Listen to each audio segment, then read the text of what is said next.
Once the Ferrari SF-24 hit the track, it performed well immediately. Moreover, it's important to highlight a very different concrete fact when compared to the past competitive campaign. The car, born from Project 676, has shown a significantly wider setup window. This is a notable difference compared to the SF-23, a car limited to a very narrow working range due to front-end issues caused by a design error related to the chassis. Having a wide range available to make the car work means giving drivers and engineers the possibility to nail the setup and maximize the car's performance. This is a fundamental distinctive trait for competing at the top. The quality of the work done by the men in red starts from this technical assumption, an aspect on which Ferrari can only grow over the course of the championship. Moreover, the car responds positively to changes made to suspension systems and ride heights.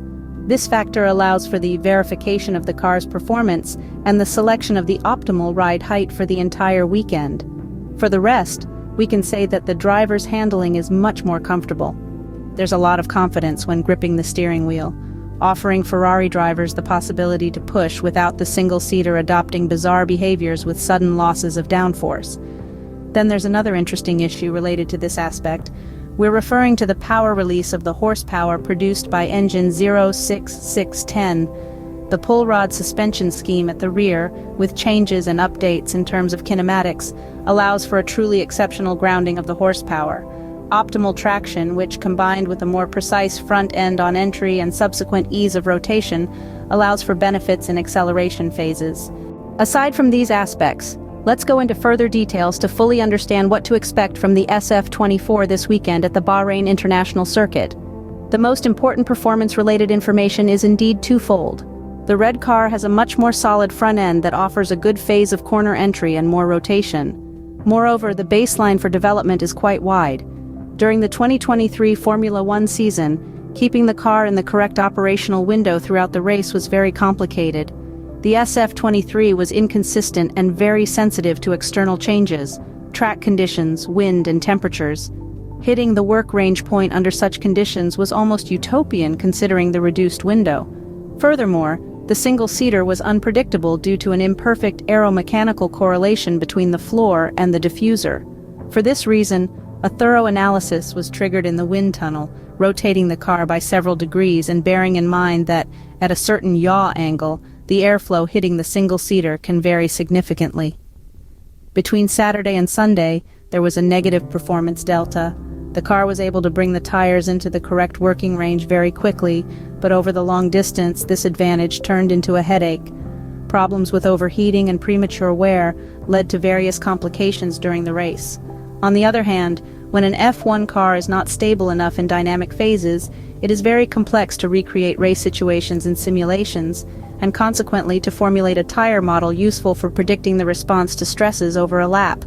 Therefore, the objective at the Ferrari Racing Division was to obtain a more consistent base to improve the car's response to setup variations. Achieving this target means having a clearer picture of what is happening. This fundamental condition will allow for better identification of the direction in which to evolve, automatically widening the much-discussed operational window of the car. A question on the margin of consideration: could the SF-24 therefore be faster in the race than in qualifying? Answering with certainty is not simple, as on the push lap the RB20 has undoubtedly made a step forward. However, most likely we can say that at Ferrari they managed to maintain those peculiarities that made the SF-23 quite strong on a single lap. In Maranello, many areas of the single-seater have been revised, among which the vehicle dynamics area stands out. This department of Red Bull is established as a cornerstone on which Milton Keynes has built much of its fortune, a division that boasts a deep understanding of the single-seater and the key parameters to intervene on to extract performance. Difficult to match them shortly, even if they are now in a phase of marginal development considering the now consolidated base. Ferrari's front suspension has approached Red Bull concepts, while maintaining a similar philosophy on roll centers and camber recovery. Therefore, a search was made for a difficult compromise between the various kinematic parameters that act on the front end of the SF-24 and, apparently, the low-speed behavior relative to the compounds over the long distance seems improved. With the high temperatures in Bahrain, the technicians identified limits on tire degradation, gathering many useful pieces of information within a scenario that included very challenging track conditions. However, there remains a fact to evaluate. In Sakhir, the very fast wide radius corners are not present, where the tire reaches maximum levels of deformation with a very high temperature buildup. On the time attack, the first lap of the race pace simulation, Ferrari showed a level equal to Red Bull, although from the high fuel tests, we noted how the advantage over McLaren and Mercedes seemed smaller. Reason for which we can argue that the work to be done to confirm itself as the second force in the race without worries must still be carried out through fine-tuning during the free practice sessions at the Sakhir circuit. The number one prerogative for the prancing horse, therefore, aims to understand how to make the front and rear suspension work best, which, as we know, has undergone a downsizing of the components hidden under the bodywork, although the activation of the internal elements such as rockers, anti-roll bars, and torsion bars should remain unchanged. Considering the setup of the SF-24, we expect fewer compromises, both in terms of mechanics and aerodynamics. The more stable front end allows for greater setup variations on the internal components. Moreover, with a wider camber recovery, the lower static value of this parameter will stress the compounds less, a necessary aspect to achieve an optimal solution, maintaining a lot of performance on the single lap while limiting tire degradation.